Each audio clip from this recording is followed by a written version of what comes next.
গত জুলাই আগস্টে রাজনৈতিক পট পরিবর্তনের সময় বাংলাদেশের সেনাপ্রধানের সঙ্গে সার্বক্ষণিক যোগাযোগ ছিল বলে জানিয়েছেন ভারতের সেনাপ্রধান জেনারেল উপেন্দ্র দ্বিবেদী। আজ সোমবার আর্মি ডে উপলক্ষে সাংবাদিকদের সঙ্গে বৈঠকে তিনি একথা জানান।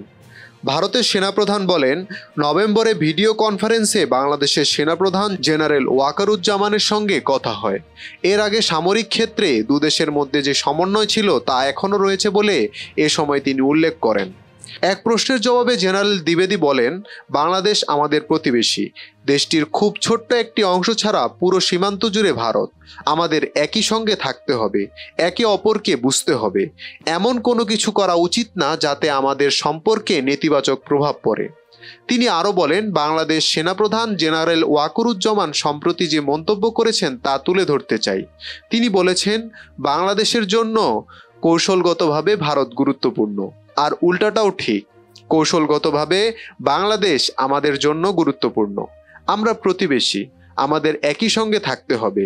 আর এটা বুঝতে হবে যে কোনো রকম বৈরিতা দেখা দিলে সেটা কোনো পক্ষের স্বার্থের জন্যই ভালো হবে না। এরপর ভারতীয় সেনাপ্রধান বলেন, বাংলাদেশে যখন রাজনৈতিক পট পরিবর্তন হয় তখন দেশটির সেনাপ্রধানের সঙ্গে লাগাতার যোগাযোগ ছিল। পরবর্তী সময়ে নভেম্বরে ভিডিও কনফারেন্সে আমাদের কথা হয়।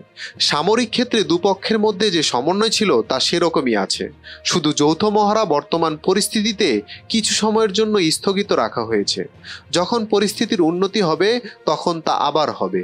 যখন বাংলাদেশে নির্বাচিত সরকার থাকবে তখন সেই বিষয়ে আমাদের কথা বলা উচিত। এখনো পর্যন্ত বাংলাদেশ সেনাপ্রধানের সঙ্গে সম্পর্ক ভালো এবং ঠিকঠাক আছে।